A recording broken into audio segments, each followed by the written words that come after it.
Can I just tell you that I don't like Cam Newton? I mean, I don't like his cockiness in interviews. He just rubs me the wrong way. I don't care if he got money or not.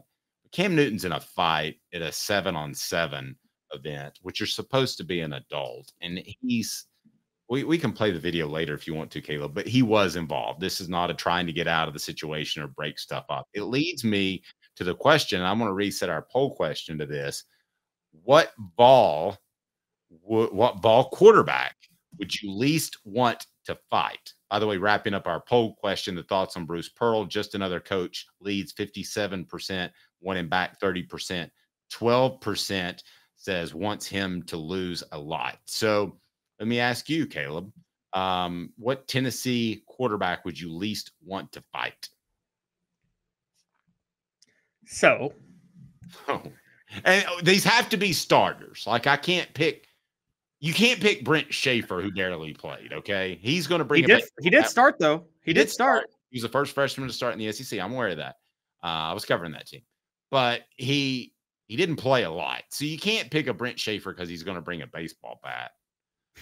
You got to pick a guy who started, a half dozen games or maybe even a season. Who would it be? Jeremy's first up with the Joe Milton. Boy, that would be a handful. Here I was going to go Joe Milton. It should be Joe Milton. It should be.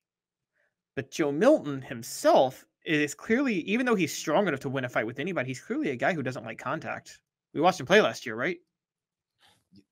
Well, yeah, he got it on with Jeremy Banks pretty good, I was told. I think he was trying to protect Hendon Hooker from Jeremy Banks. It doesn't matter the motivation. He got on him pretty good. Yeah, that's true. That's true. He beat the you-know-what out of Banks. That's a good point. So maybe it is Milton. I think, but there's some players who, like, even though they would be less strong than Milton, I feel like when they turn it on, they would be able to fight. So, like, I actually think of Hendon Hooker himself, Dave. Hendon Hooker, I saw him get very feisty when he was playing. I mean, he's a very good Christian reserve guy, but then if you trigger him, he gets mad. He had that one play at the goal line. I can't remember which game. Against Florida. Yeah, Florida. Okay. So I'm going to go Joe Milton, and then the message board says T. Martin. T. Martin is way too nice. T. Martin is way too nice to ever fight, isn't he? You want Hendon Hooker on there, then who else are we putting on there? My personal is Casey Clausen, because I think that is a guy that may not be an incredible athlete. He's not, but he would fight dirty. That's a guy who's going to do everything he can to win and scrap. So my vote is Casey Clausen. Give us the fourth to round it out with Milton and Hooker.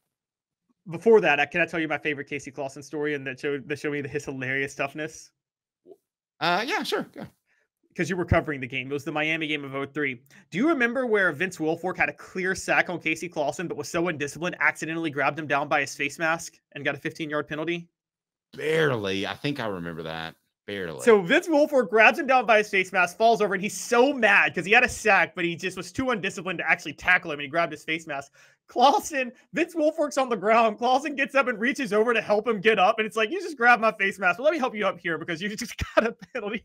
It was such a Clausen move to do that. Yeah, he had a pretty special mean streak, as Caitlin says on the message board. He'd bite your toes if you kicked him in the mouth. I like that line. Don Self, State Farm customer service still matters. For 40 years, they built their business on taking care of their customers. In the greater Chattanooga area, call 423-396-2126 or go to donself.net, donself.net. The thing about Don is when you make that claim, you got 40 years of customer service behind you. Everybody wants to save money, and I get that, but he's your State Farm agent in the Chattanooga area. Okay, so fourth is I'm gonna use my veto power. Okay, what's your veto power?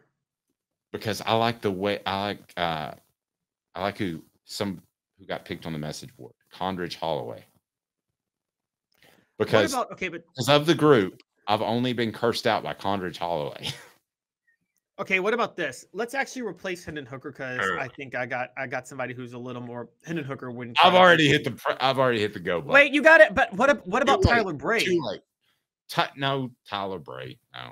Tyler Bray would break a beer bottle over your head.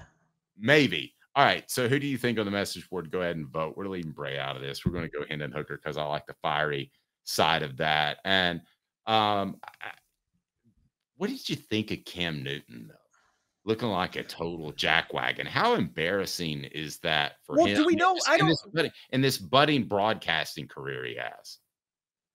Do we know that Cam Newton was behind the fight? I mean, or were they blindsiding him and coming at him? Like, I still don't know what caused this. Like, that's the thing that's throwing me off because, like, from what I saw, it's three guys going at Cam Newton and he's just fighting to defend himself. But I don't know what sparked the fight. I don't know what sparked the fight either. I have trouble. I will say this. No one, I mean, Cam Newton won the SEC without an offensive line. I mean, that Auburn offensive line was horrible. I respect him as a player, don't get me wrong, but I just don't like his attitude. It befuddles me how people that are worth millions of dollars, and I'm assuming he hasn't blown all his money, maybe he has, even put themselves in that situation. It can just be so easy. Why is he at a 7-on-7?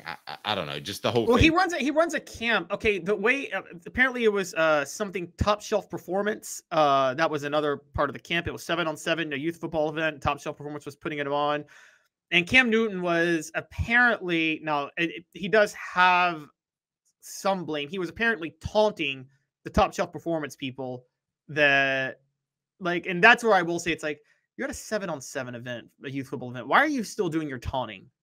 You know what I mean? It's like you're it's one thing when you were in the NFL scoring touchdowns and doing it, but like you're at a 7-on-7 event. Okay, like, oh, you're gonna taunt like guys that you used to work on your youth football team, and then like they shouldn't have responded in fault, but like you are right. It's apparently Cam Newton's according to a lot of coaches and people there, Cam Newton's taunting sparked the event, which Cam Newton does talk. Now, the guy that didn't make the list because he didn't play enough quarterback by our parameters is Juwan Jennings. He wins this if he plays enough games, right? There's not that guy at all. Juwan, well, but wait, Dave, what about Albert Hainsworth? You saw Albert Hainsworth fight. You saw him come back with the pole. Yeah, I've seen him fight at least 3 times, I think. But I mean, 3, way more than that. But he's not a quarterback. Good. No, Lord. I agree. You're right. You just picked a player that I wouldn't. That's what I was going to say. A player. The answer is Albert Hainsworth. And you know what the second answer is? Albert Hainsworth. You know what the third answer is? Albert Hainsworth. Because he also is kind of lean now, which means he's quicker. I mean, he's 40, but he seems like the Incredible Hulk in the sense that from everything I've seen, is he like wait, just hear me out. No, I see where you're going. He's a very nice guy, but then once he goes overboard with his anger, like once he crosses that heart rate, he loses all cool, doesn't he? Right, and his eyes turn orange. Like they start off turning orange, like Bill Bixby's would turn green. Instead, his turns orange. Meanest ball ever. There's a real possibility that that's the case. I got a question. Of skill players, though, here's who would be rougher to fight: Juwan Jennings or our own Fred White? Oh, I wouldn't want to fight Fred. Yeah, prime Fred. I felt like it was the enforcer for that secondary, wasn't he? Yeah, and I think if not for a guy named Al Wilson, he would have been the enforcer for the entire defense. Al was obviously the top dog, but Fred was just a notch down. Yeah, I wouldn't want to fight Fred at all. Who was the running back? Wasn't there a running back that Al Wilson purposely knocked out in practice because he didn't like how he was talking so much? Yes, like with a hit. Brian Darden. That was Brian Darden. Al Wilson just knocked him out. Yeah, just didn't like Brian Darden, so it's time to take it out on who? Brian Darden. Chattanooga Mortgage, congratulations. Your home search just got easier. Buying a home in Chattanooga has never been easier. With Chattanooga Mortgage, go to chatmortgage.com, chatmortgage.com. And Tennessee recruiting news. The Vols in Cali got some names that you need to know. Dave wants to fight Arian Foster. No, Arian Foster called me and told me that he wanted to fight me live on the air, and I passed on that. I said, how about he did that? Yes. He seems like he seems like a weed smoker. He seems so mellow. No, he texted me and said, can I come on your show? And he came on my show, and you could tell that he had an agenda because he immediately just turned it to from hey, you're doing great in the NFL to, hey, I want to fight you. Are you up for a fight? We'll put the boxing gloves on and go in the ring. And I said, how about a spelling contest?